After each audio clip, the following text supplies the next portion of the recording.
예수님께서 병자들을 고치거나 하나님 나라에 대하여 가르치실 때에 못마땅하게 여기던 사람들이 있었습니다. 오늘도 예수님께서 세례 요한보다 많은 사람들에게 세례를 베풀었다고 바리새인들이 뒤에서 수군수군 거렸습니다. 사실 예수님께서 베푸신 세례보다 예수님의 12제자가 베푼 세례가 더 많았습니다. 그런데 예수님께서는 이 바리새인들이 이렇게 말하는 것을 모두 알고 계셨습니다. 그리고 예수님은 이제 유대를 떠나서 복음의 전초 기지인 갈릴리로 가시고자 하였습니다. 유대에서 갈릴리로 갈 때에는 사마리아 지역을 통과해야만 했습니다. 당시 사마리아인은 유대인들이 아주 멸시하는 그런 사람들이었습니다. 그리고 사마리아의 사람들과 상종하지도 않았습니다. 유대인들이 사마리아 사람들을 사람 취급하지 않는 데는 다 이유가 있습니다. 이스라엘은 맨 처음부터 초통일 왕국 시대였죠. 그러나 그 솔로몬 왕 이후로 북이스라엘과 남유다로 분열되었습니다. 왕권의 그 전통성과 그 다음에 예루살렘 성전은 남유대에 있었습니다. 그래서 그 북이스라엘은 단과 베델에 그런 산당을 만들어 놓기도 하고, 그리고 또 사마리아를 수도로 세워놓고 그곳에 왕국을 세우고 경제적인 번영을 누렸습니다. 그러나 그 북이스라엘은 하나님을 따르지 않고 자기 마음대로 살아갔던 그때의 하나님의 심판으로 인하여 BC 722년 아수르 제국에 의해서 멸망합니다. 제가 한번 보여주시겠어요? 이스라엘 그 위에 네, 이 아수르라는 지역이 그 제국에 의해서 여기가 남유대고 북이스라엘인데 이 북이스라엘이 멸망. 북이스라엘 멸망시킨 아수르는 그들이 그 세운 정책이 있는데요. 정복한 민족의 씨를 말려버리는 혼인 정책을 썼습니다. 혼혈 정책. 아수르는 북이스라엘 사람들을 포로로 데려가서 아수르와 그 주변 지역, 그리고 자기네들이 강탈했던 그 많은 지역에다가 북이스라엘 사람들을 강제 이주시킵니다. 그리고 또 타 지역으로 그 강제 이주시키고 또 다른 지역에 정복했던 사람들을 북이스라엘로 강제 이주시킵니다. 그렇게 되면 서로 다른 민족과 종족이 섞여서 살게 되고 반란을 일으키지 못하는 것으로 세운 정치적 계략이 바로 아수르의 정치적 계략입니다. 혼혈 정책으로 말미암아 정복시킨 모든 그 나라들을 말살시키려는 그런 정책이었습니다. 그런데 이스라엘 민족은 하나님께 특별한 선택을 받았고 거룩한 언약을 받은 사람들입니다. 선민 사상이 강하게 뿌리 박혀 있죠. 우리나라도 단일 민족이라는 사상이 뿌리 박혀 있는데 이제 많이 바뀌고 있습니다. 이스라엘 백성에게는 자신들만 선택받은 선민 사상과 그리고 유대의 순수한 혈통이라는 사상이 잡혀 있었습니다. 그런데 아수르의 정책으로 인하여서 북이스라엘에는 순수한 유대 혈통의 사람들이 없었습니다.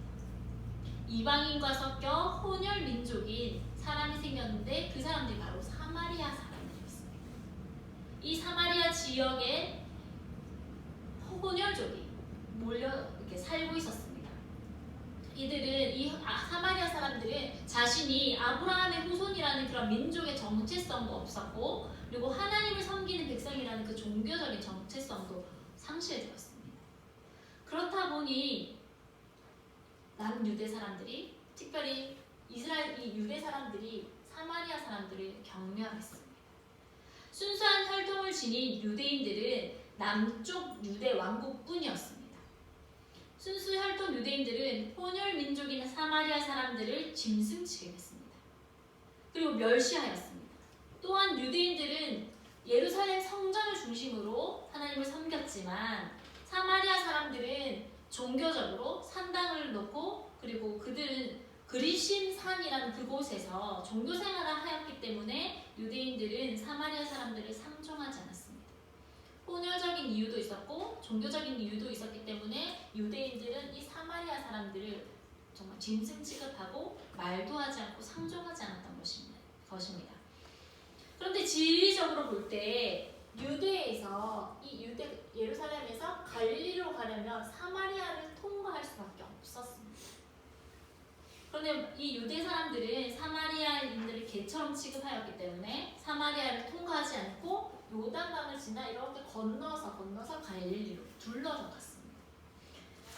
3일이면 지나갈 거리를 둘러서 한 6일이나 걸릴 정도로 사마리아 사람들과 상종하지 않으려고 유대인들은 그렇게 발버둥 쳤습니다.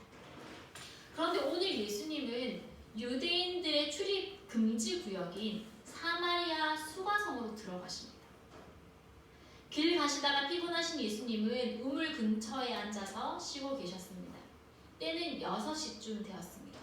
우리나라 시간으로 말하면 정오 한낮 12시가 된 것입니다.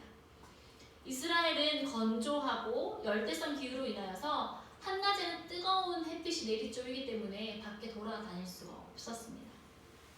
그래서 보통 여자들이 우물가에 물을 기르러 갈 때에는 선선한 날씨인 이른 아침이나 또 저녁에 물을 기르러 가는데 사마리아 여인은 햇볕이 정말 쨍쨍하게 내리쬐는 오후 12시에 야곱의 우물에 물을 기르러 왔습니다. 다른 사람의 눈을 피하여서 아무도 가지 않는 시간에 물을 기르러 왔다는 것은 이유가 있습니다.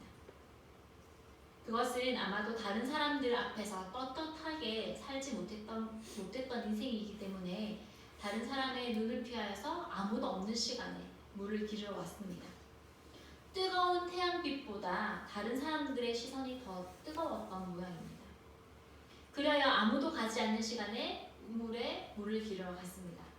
마침 예수님의 제자들은 먹을 것을 사러 동네로 들어갔고 우물 곁에는 예수님과 사마리아 여인 2사람만 있었습니다.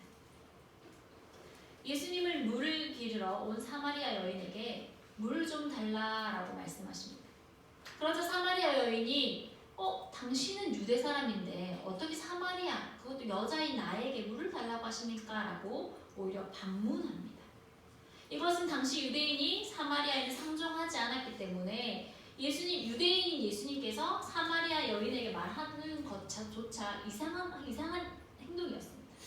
그래서 이 사마리아 여인은 너무나 당연한 질문이었습니다. 그런데 이 여인의 질문에 예수님은 엉뚱한 말을 하십니다. 예수님은 물을 달라 하시고 당신 어떻게 유대인인데 나에게 물을 달라고 하십니까? 라고 물어봤던 이 사마리아 여인에게 예수님께서 이렇게 말씀하시죠. 10절에 예수님께서 대답하여 이르시되 내가 만일 하나님의 선물과 또 내게 물 좀 달라 하는 이가 누구인지 알았더라면 너가 오히려 그에게 구하였을 것이고 그가 생수를 너에게 주었으리라.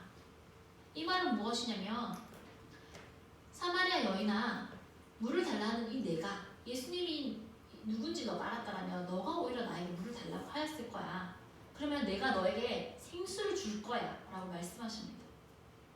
물을 달라고 하셨던 예수님께서 이제는 자기가 생수를 줄 수 있다고 말을 하니 사마리아 여인은 이해할 수 없다는 듯이 물었습니다. 주님, 당신은 보니까 물을 기를 도구도 없고 그릇도 없고 이 물은 깊은데 어떻게 당신이 생수를 구할 수 있습니까? 다시 물었습니다. 그리고 또 여자가 이야기합니다. 우리 조상 야곱이 이 우물을 우리에게 주었고 이 우물물에서 자신들도 먹고 자손들도 먹고 짐승들도 더 마셨는데 그러면 이 우물물보다 더 좋은 생수를 준다는 그 당신은 야곱보다 더 큰 사람입니까? 라고 물어보았습니다. 그러자 예수님은 사마리아 여인이 더 이해할 수 없는 말씀하십니다. 13절 14절이요.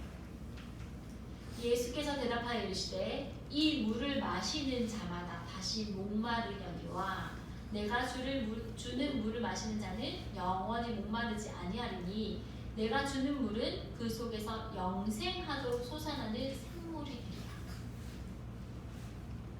야곱의 우물에서 기른 물은 우리가 아는 일상적인 물입니다. 우리가 잘 아는 이 마시는 물, 이 물입니다. 물을 마시면 일시적으로 갈증은 해소되지만 목이 마르면 또 다시 물을 마셔야 합니다. 사람은 물이 없으면 살 수 없기 때문에 여인들은 매일매일 물을 기르러 우물에 와야 했습니다. 그런데 예수님께서 주시는 물은 영원히 목마르지 않는다고 하니 사마리아 여인의 눈이 번쩍 뜨였습니다. 예수님이 주는 물을 마시면 목마르지 않는다.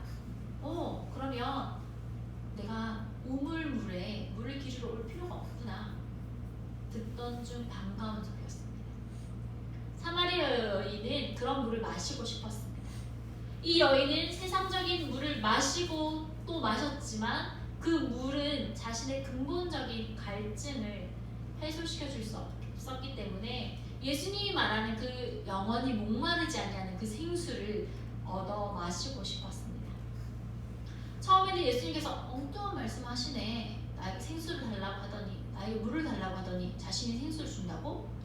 이상하게 생각했습니다. 그런데 점점점 이 사마리아 여인은 예수님의 이야기에 빠져들면서 영원히 목마르지 아니하는 그 생수를 줄 수 있다는 그 말에 15절에 이렇게 말합니다. 주여, 그런 물이 있다면 나에게 좀 주세요. 나에게 주사 내가 목마르지 않고 또 내가 이 물을 기리러 이 우물에 오지 않도록 저에게 좀 주십시오라고 예수님의 말에 빠져듭니다.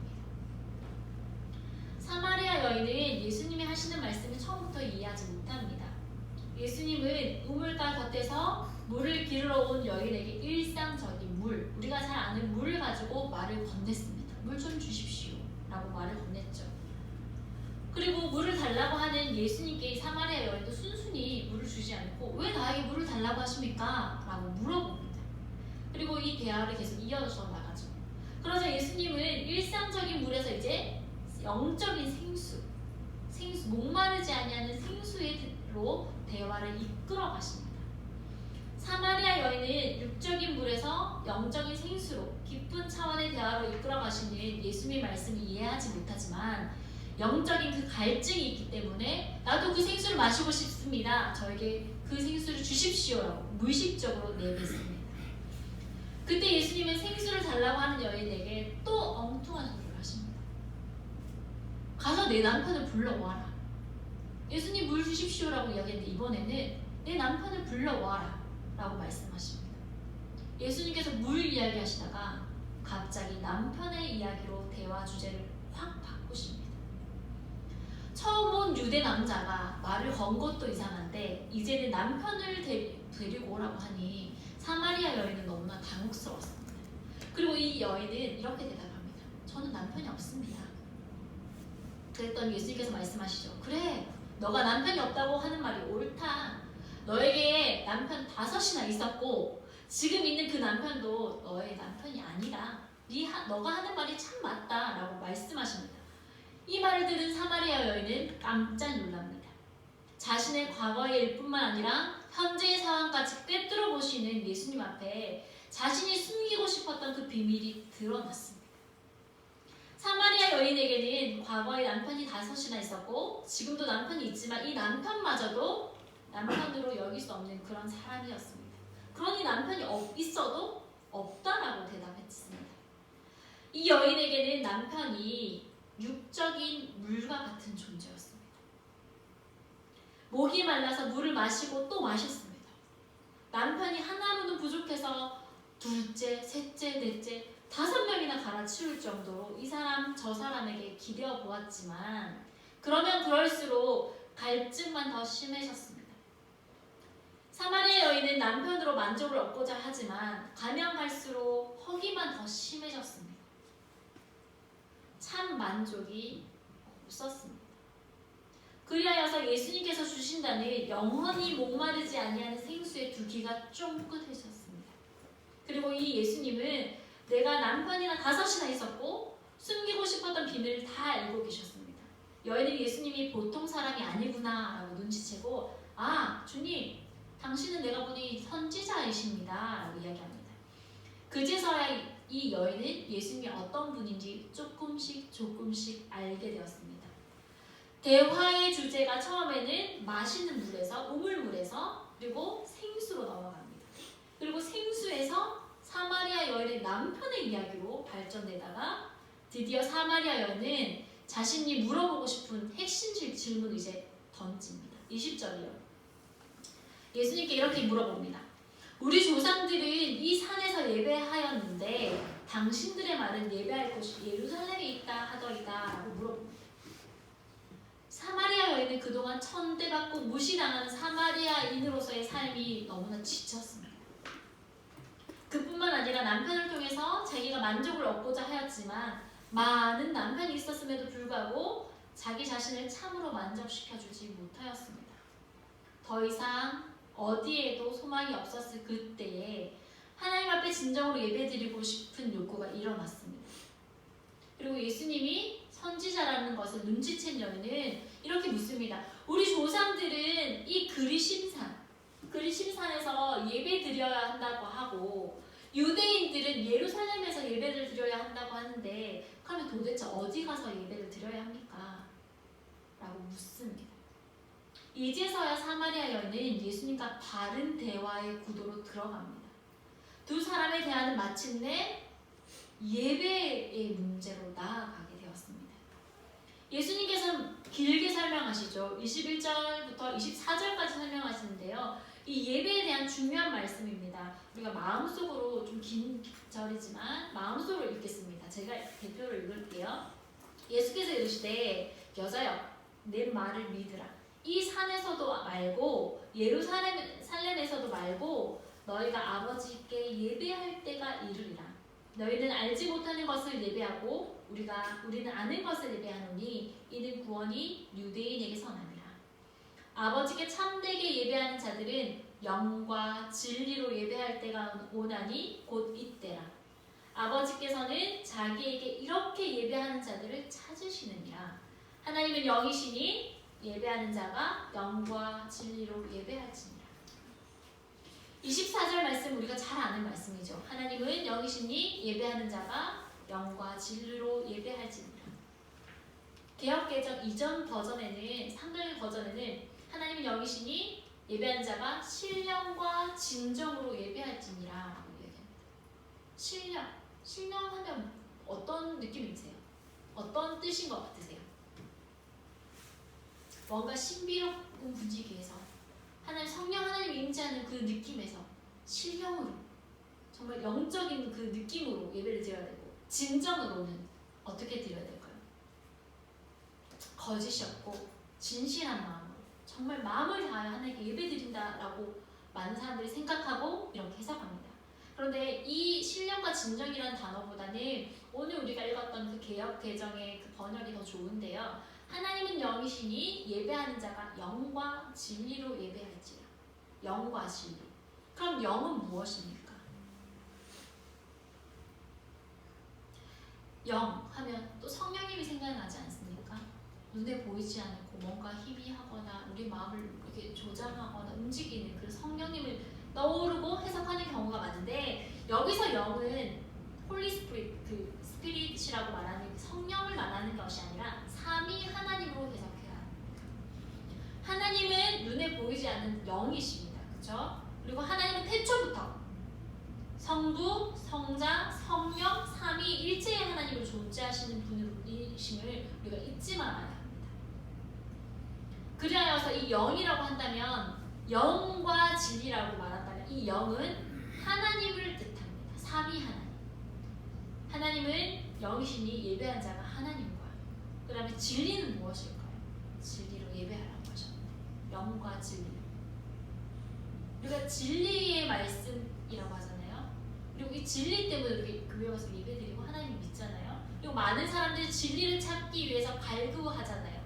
그리고 그 진리를 찾기 위해서 이단에도 많이 빠지고 있습니다. 그렇다면 우리가 추구하는 진리는 무엇입니까?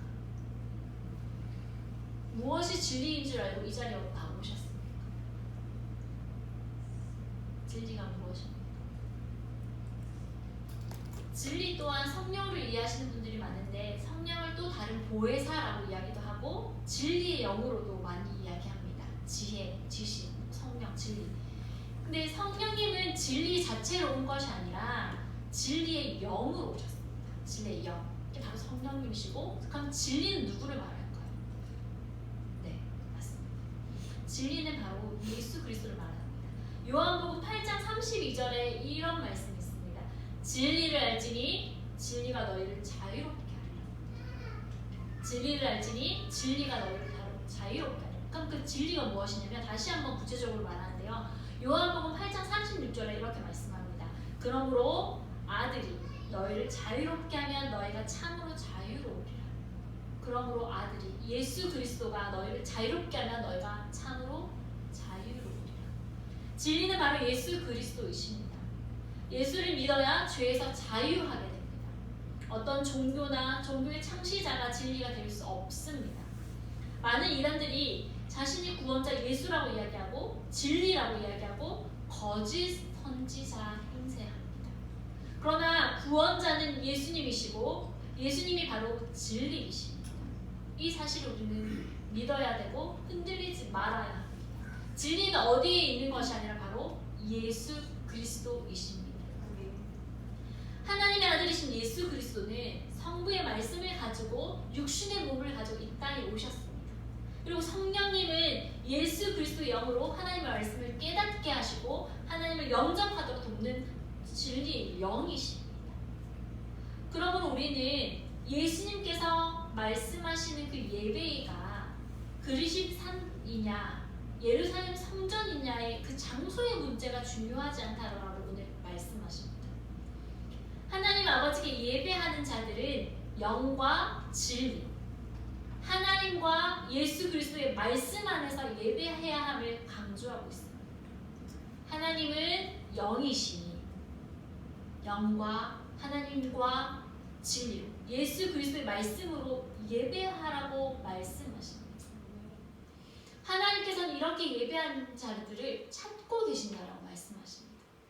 사마리아 여인과의 대화에서 예수님이 여인에게 생수를 주겠다라고 먼저 말씀하시면서 예배로 대화를 이끌어 가십니다.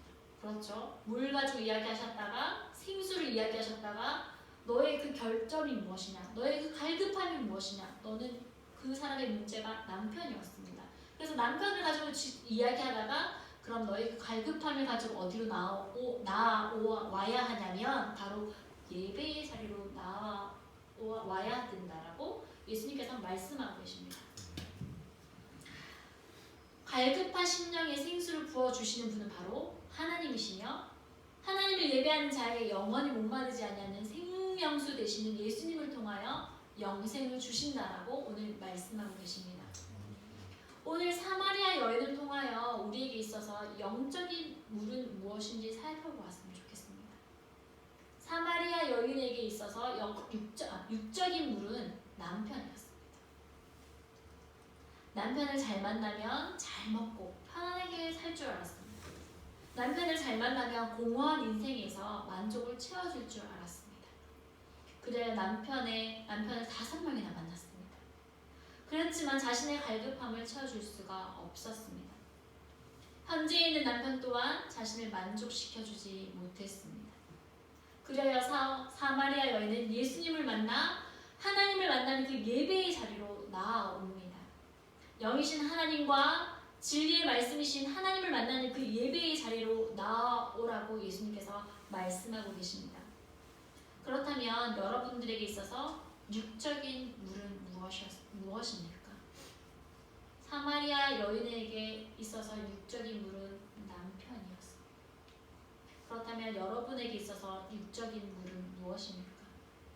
아무리 마셔도 목마르고 마셔도 채워지지 않는 그 갈급함은 무엇입니까?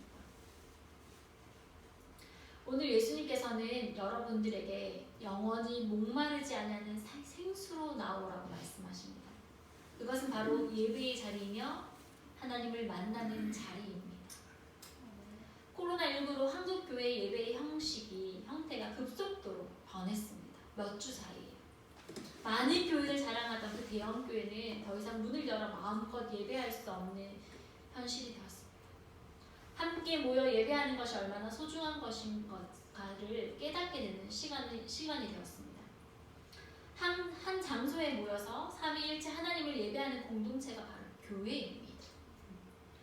교회는 건물이 아니라 우리 자신, 우리의 모임이 바로 교회입니다. 오늘 말씀에서도 예배의 중요성에 대해서 말씀하셨고 예배를 드리는 것이 바로 영원한 생수를 마실 수 있는 곳이라고 말합니다. 예수님도 예배의 장소보다는 무엇을 예배하는지가 더 중요하다고 말씀하십니다. 영이신 하나님 그리고 진리이신 예수 그리스도의 말씀이 살아있다면 그 어디나 그 어느 곳이 바로 예배의 자리입니다. 전염병으로 인하여 함께 모여 예배를 드리지 안타까움이 있지만 성경에서는 그 레위기 11장부터 15장까지는 정결법이 들어 있습니다. 부정하게 된 사람이 성막과 공동체를 더럽히지 못하도록 진영 밖으로 쫓겨나고 격리시키고 규정하는 그 내용들이 자세하게 나타나 있습니다. 공동체를 전염병으로부터 지키기 위한 이 정결법은 오늘날에도 여전히 적용할 수 있다고 생각됩니다. 코로나와 같은 전염병은 인간이 이해하기 힘든 하나님의 섭리로 일어난 일이기 때문에 코로나 발생을 어떤 구체적인 대상이나 또 하나님의 징벌로 이야기하는 것은 조심해야 합니다. 또한 전염의 위험 때문에 함께 교회에 나오지 못하는 성도들을 가지고 신앙이 없다고 정죄하는 것 또한 옳지 않습니다. 사회적 거리두기를 통하여서 우리는 이때에 하나님을 사랑하고 이웃을 사랑하는 마음을 가지고 또 실천해야 합니다. 많은 교인들이 혼란을 겪습니다. 이 전염병이 그치지 않고 계속 이어지고 예배를 드릴 수 없게 만들고 사회적 거리두기를 통해서 교회에 대한 시선과 비판과 비방이 쏟아져 나옵니다. 그럼에도 불구하고 예배를 드리러 나오시는 분도 있고 또 사회적 거리두기나 전염병에 대한 위험과 보호를 위해서 또 자신을 보호하고 이웃을 보호하기 위해서 집에서 인터넷으로 가정에서 예배를 드리는 분도 계십니다. 집에서 가정에서 예배를 드리는 분은 믿음이 없는 행동일까요? 교회에 나와서 예배를 드린 사람이 믿음이 있는 행동일까요? 그렇지 않습니다. 우리는 믿음의 본질, 예배의 본질이 무엇인지 오늘 잘 생각해야 합니다. 전염병은 종말의 징조 중에 하나이기 때문에 우리 성도들은 깨어 기도하며 주님의 진리를 기다려야 합니다. 하나님의 말씀은 시편 91편에 말씀하시잖아요. 두려워하지 말라. 전염병에서 기근을 너를 지켜주겠다 라고 말씀하십니다. 하나님을 믿는 사람들은 코로나에 걸리지 않거나 걸려도 낫기 때문이 아닙니다. 그렇죠? 하나님 믿는 사람은 코로나에 걸리지 않습니까? 그렇지 않습니다. 어떠한 상황에서도 하나님 우리를 지켜주실 거라는 그 약속의 말씀 때문에 우리는 두려워하지 않고 하나님께 나아갑니다. 사회와 경제가 점점 더 불안한 상황으로 치닫고 있는 이때에 우리는 우리의 갈급함이 무엇인지, 우리가 진정으로 구해야 할 것이 무엇인지 점점 더 드러나게 될 것입니다. 오늘 여러분들은 무엇을 구하겠습니까? 영원히 목마르지 아니한 생수가 바로 여기, 우리와 늘 함께 하시는 하나님께 있음을 잊지 마십시오. 각자의 삶의 자리에서 생수 되시는 하나님을 만나는 한 주가 되기를 또 간절히 기도합니다. 기도하겠습니다. 사랑의 하나님 감사합니다. 여러 가지 어려운 환경 속에서도 우리의 삶을 지켜주시고 우리의 건강을 지켜주신 하나님의 감사하며 또 이 예배의 자리에 나아옵니다. 아버지 하나님, 어느 곳에 있든지 하나님을 예배하게 하시고 주의 말씀이신 예수 그리스도를 본받아 살아가는 믿음의 성도들 될 수 있도록 주님 인도하여 주시옵소서. 삼위일체 되신 그 하나님을 더욱더 찬양하며 나아가는 야베스 교회 성도들이 되게 하여 주시고 코로나19 사태로 말미암아 하나님 우리가 배워야 할 것이 무엇인지 깨달아야 할 것이 무엇인지 더욱더 하나님 깨어 기도하게 하여 주시옵소서. 하나님 사회적인 이 이슈로 말미암아 하나님을 더욱더 사랑하게 하시고 또 이웃을 사랑하라고 하셨던 그 하나님의 그 세 계명을 더욱더 묵상합니다. 하나님 나를 사랑하고 또 이웃을 사랑하는 우리 성도들이 되게 하여 주시고 성숙한 그리스도인으로서 하나님 있는 자리에서 하나님을 더욱더 찬양하며 하나님을 부르짖는 공동체가 될 수 있도록 주님 인도하여 주시옵소서. 우리의 갈급함이 무엇인지 다시 한번 생각해 봅니다. 사마리아 여인은 그들의 갈급함을 통하여 그의 갈급함을 통하여 예수님께 나왔습니다. 하나님 우리도 우리의 갈급한 그 문제를 가지고 하나님 앞에 나아갑니다. 하나님 각자의 그 갈급한 문제가 무엇인지 주님께서 더 잘 아시고 우리를 더 세밀하게 아신 하나님 그 문제를 들여다보게 하시고 그 갈급함으로 말미암아 하나님을 찾게 하시고 더욱더 예배의 자리로 예배를 사모하는 심령이 되게 하여 주시옵소서. 하나님께 나아옴에 있어서 아버지 하나님 우리의 마음을 우리의 삶을 온전히 주님께 드리며 나아가는 우리의 삶이 될 수 있도록 주님 인도하여 주시옵소서. 예수님의 이름으로 기도드립니다. 아멘. 찬양하는